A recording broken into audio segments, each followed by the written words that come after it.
Hello guys, how are you? I'm Hardeep Singh. Welcome back to your own YouTube channel.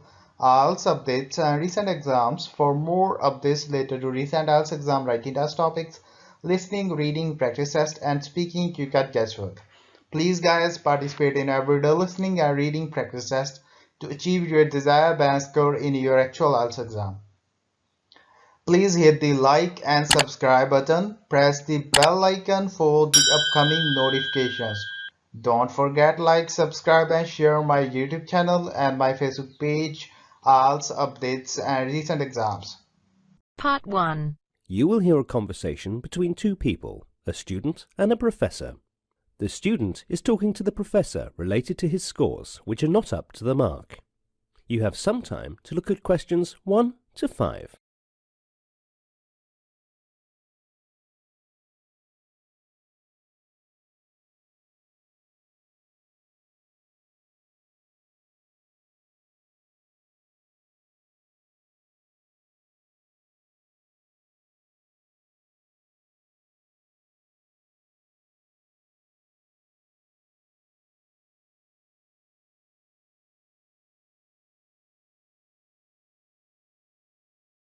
Now listen carefully and answer questions 1 to 5.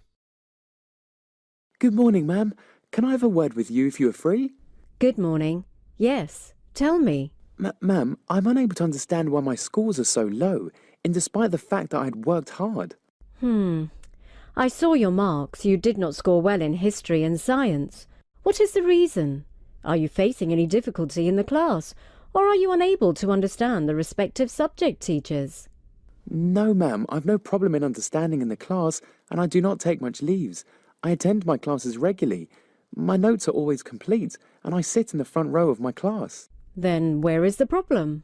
Even though my notes are complete, but when I'm revising the material, I'm unable to understand my own notes. I feel I am lost. Now that's the problem. I think you just write your notes in the class without concentrating. I believe you should review your notes soon after your class gets over. You should not delay in reviewing. You may do it during the class break, which you get and make corrections, and if you fail to understand, then you can ask from the respective subject teacher during the next class. You will be able to seek all clarifications.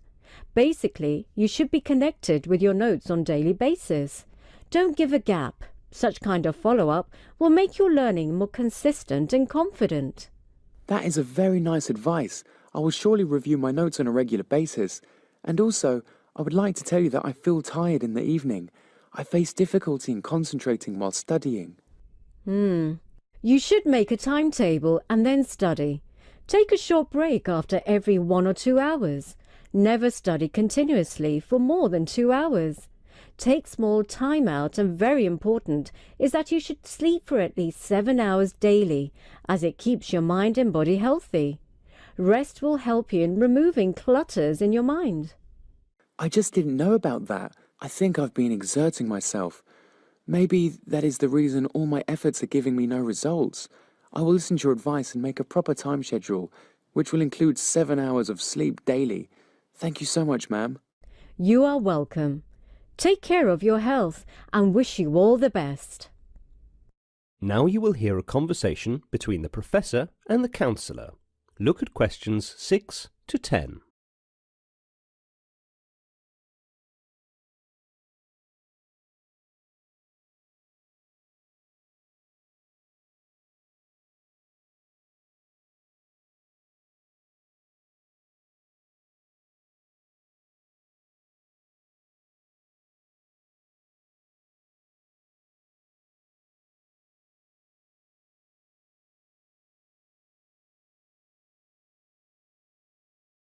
As the talk continues, answer questions 6 to 10. Good morning, sir. How are you? Good morning, ma'am. I'm fine, thank you. How are you? I'm doing well. Actually, I wanted to speak about something with you. Yeah, sure, why not? What is it about? I have been noticing for a while that some students, even though are sincere towards their studies, but are still unable to score good marks in their subjects. Yes, even I noticed the same, and I've already started working on it. I'll be organising a counselling session and workshop for all students, and good suggestions will be provided. So, what kind of workshops are you planning to organise? I've planned workshops for students who are interested in meditation and importance of entertainment. Meditation. Meditation for those students whose mind is not at rest and who find difficulty in concentrating. And what kind of entertainment stuff? Guiding students to watch some comedy channels, it is a kind of stress buster, as you see young children are more relaxed because they watch cartoons. That is an interesting method. Hope this benefits the students. I believe it will surely help the students to focus and have a relaxed mind and not a casual attitude. I agree. Okay, see you. I have to go to my class. Okay, ma'am. That is the end of part 1. You now have half a minute to check your answers.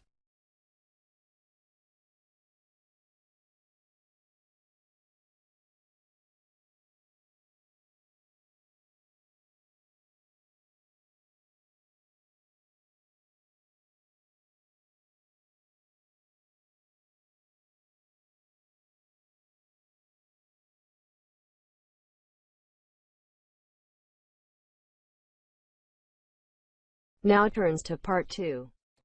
You are going to hear some motivational tips on the topic Small Steps to Success, given by Mr. Moss, who is a professor of management science. First look at questions 11 to 16.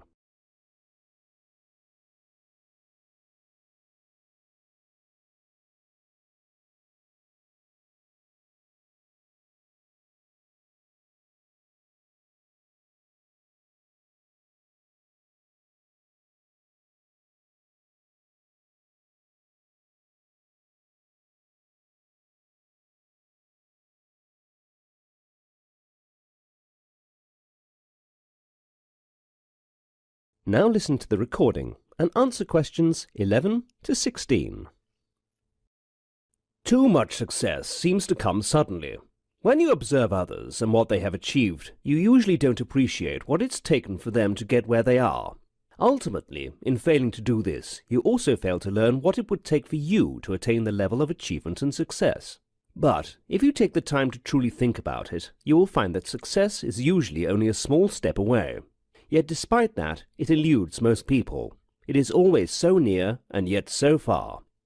As a part of our military training in the Air Force, we were given a very demanding assignment. We were put into groups of about 10 and taken to some unknown location far in the bush. After a few days of camping there and doing some military maneuvers, we were told to head back to the base. Now this time, we wouldn't be driven back. We would have to track back. We had only a few things to carry: a litre of water each for the whole trip, and an AK-47 rifle with 1 round of ammunition. So we started off that day at sunset, walking through the thick bush. Because we were using a compass for direction, we had to walk in a straight line back to the base. Any slight deviation from the path, and we would inevitably have gotten lost. That meant that whatever obstacle we encountered on the way had to be overcome. That straight line had to be maintained at all costs. Worse still, we had no light. We were basically walking blind in the moonless night. So, you could not see where your next step was going to land. But we had to walk fast. Our deadline was at 12 noon the next day to be at the base, or else we would have failed the assignment. So, we walked through the night. There was no time for fear, no time for doubt. We had to do what we had to do. Our futures depended on it. Finally, we could go no further. The pain and fatigue was unbearable. We had to catch a nap. It was past midnight.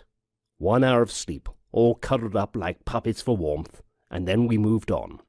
Soon the morning bells rang, but there was no time to appreciate the sunrise. It was so hot you could feel the heat embracing your face. We were getting dehydrated. By now, everyone was wishing they had not had to carry the heavy AK-47. It seemed to have gained an extra 5 kilos since we'd begun. Every step was accompanied by some pain in one part of the body or other. Every part of the body was crying out for attention, but we had to move on. Small steps to success.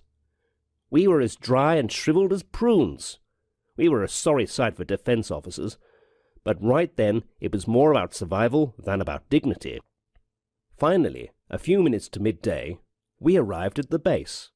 I had no idea I could stink so bad. Now look at questions 17 to 20.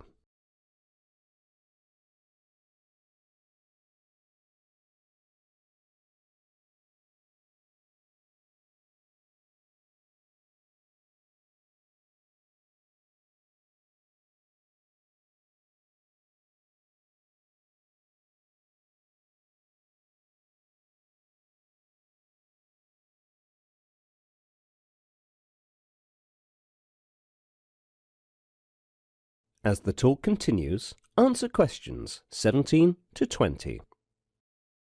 So, you see we took small steps to success all along that track. Together, they added up to hundreds of thousands of small steps. But we might have chosen not to take the first step. We might have stopped at any point along the way. That would have meant that we would not have got to our destination. There were also obstacles along the way, but with each small step they were overcome. There were frustrations, fears, and uncertainties, but with each small step they were crushed. There was hardship and danger, but with each small step and focus on the desired destination, it was conquered. So you see, success is no mystery. It takes only one step to succeed. That is the end of part 2. You now have half a minute to check your answers.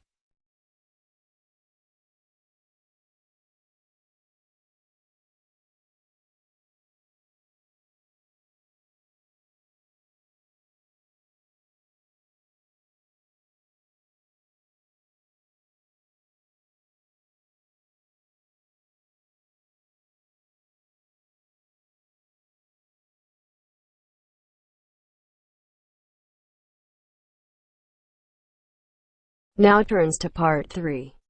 You hear two students, Oscar and Chloe, talking to their tutor about a study they have done on university sporting facilities.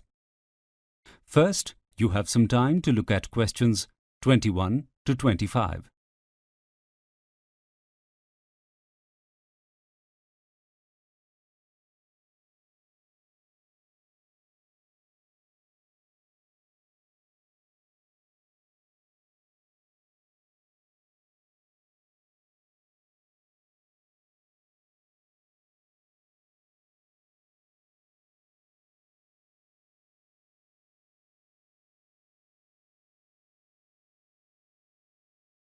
Hello, Oscar and Chloe.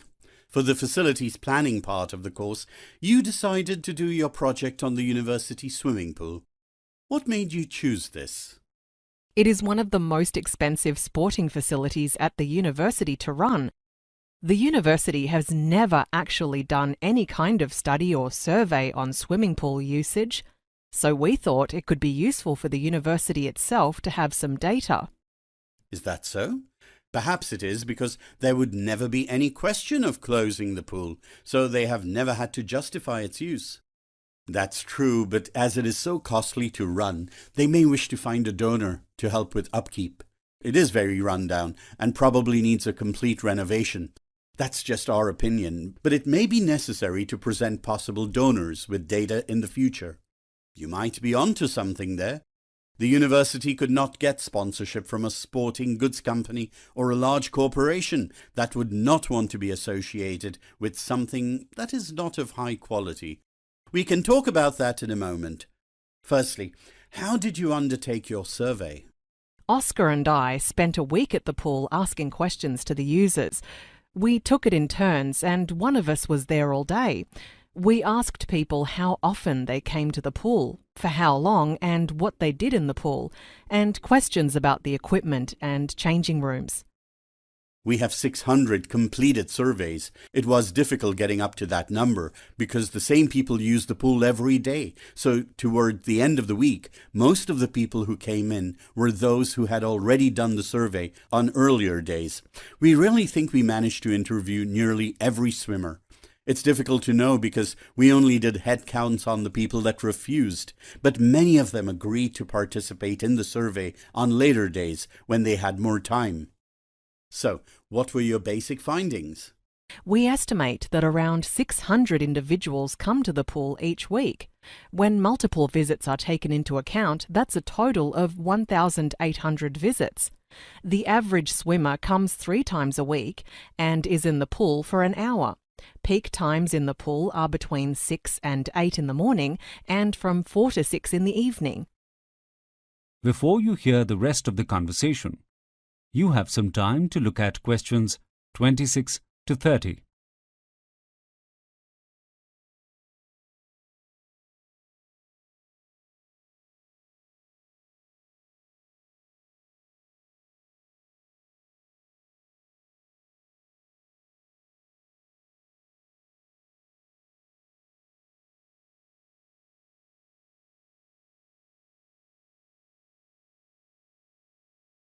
Tell me about what users were saying about the facilities. There were major complaints about the lack of or state of swimming equipment such as paddle boards and foam bars, etc. A lot of people were saying they were very old and moldy and dirty. People were quite happy with the changing rooms, but felt that the hot water was a bit hit and miss on some days, and the pressure was often really weak. There were requests for more secure lockers and more power points. People need to recharge their phones and use hairdryers. There were also some concerns about new rules for personal trainers, that they would have to start paying the university to be able to coach swimmers at the pool. As most of them are students and staff of the university, they felt this was unfair. The university is worried that outside trainers are taking advantage of the facilities. I was unaware this included students and staff as well. What other information did you get? The members of the diving club have heard a rumour that the diving boards are going to be taken away. Apparently, the insurance costs to the pool for having diving boards have risen enormously after some compensation cases in diving accidents at other public pools. We asked the university administration about this, and they couldn't confirm or deny whether it was happening. I don't know anything about that, but I suggest you investigate it further and include it in your report. We definitely intend to do that. Another thing we want to add to our report is the lack of staff who are monitoring the pool. We observed many times over the week when there were some times of the day when there was only one member of staff, or sometimes even nobody, standing by in case there was an emergency. And even more worryingly, there seems to be no emergency protocol in place, nor is it standard procedure for any of the staff to have done a first aid course. Of course, this was not data from our survey, but we think it is an issue that needs to be confronted and we want to include it in our report. I think you are both working very well on this. I suggest you continue and report all your findings. Come back to me next week with a draft report and we can go through it together. That is the end of part 3. You now have half a minute to check your answers.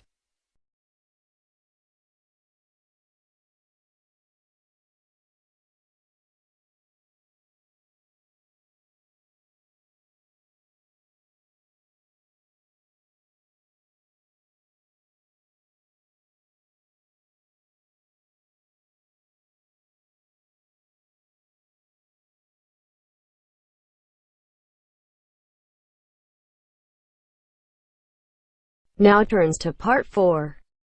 You will hear a part of a lecture about plastics. First, you have some time to look at questions 31 to 40.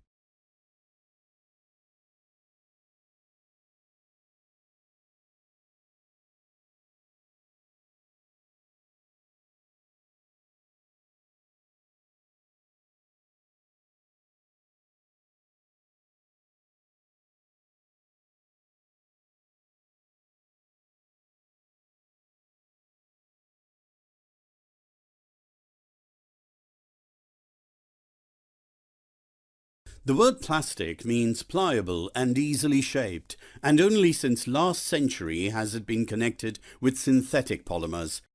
Plastics are usually made using carbon atoms from fossil fuels. Synthetic polymers are repeating chains of atoms, much longer than found in nature.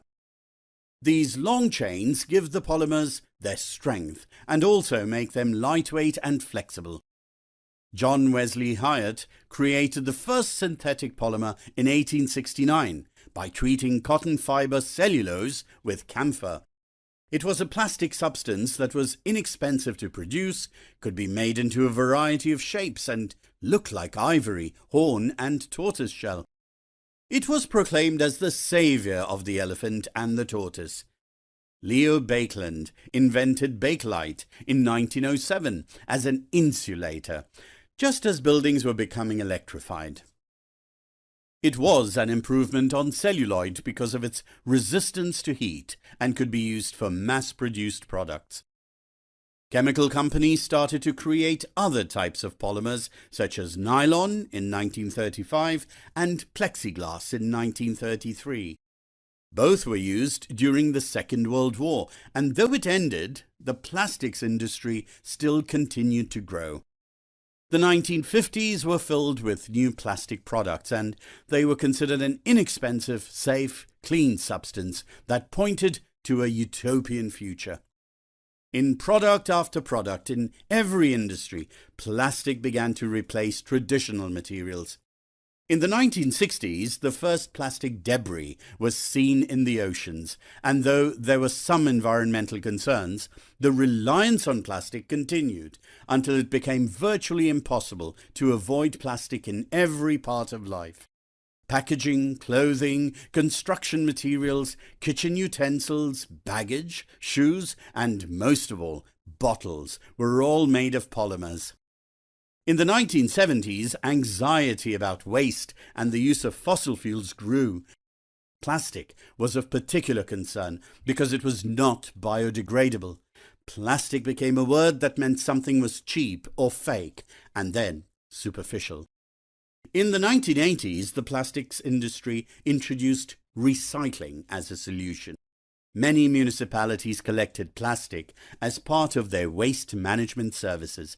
However, a minute proportion of waste plastic was collected, and much of it still ended up in landfill or the environment, particularly in developing countries that were increasing their use of plastic, but did not have the systems in place to recycle it.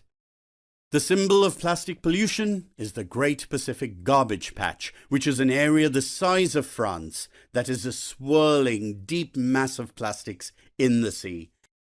Governments are now making attempts to curtail plastics use, banning certain products like bean bags, plastic drinking straws, and supermarket shopping bags.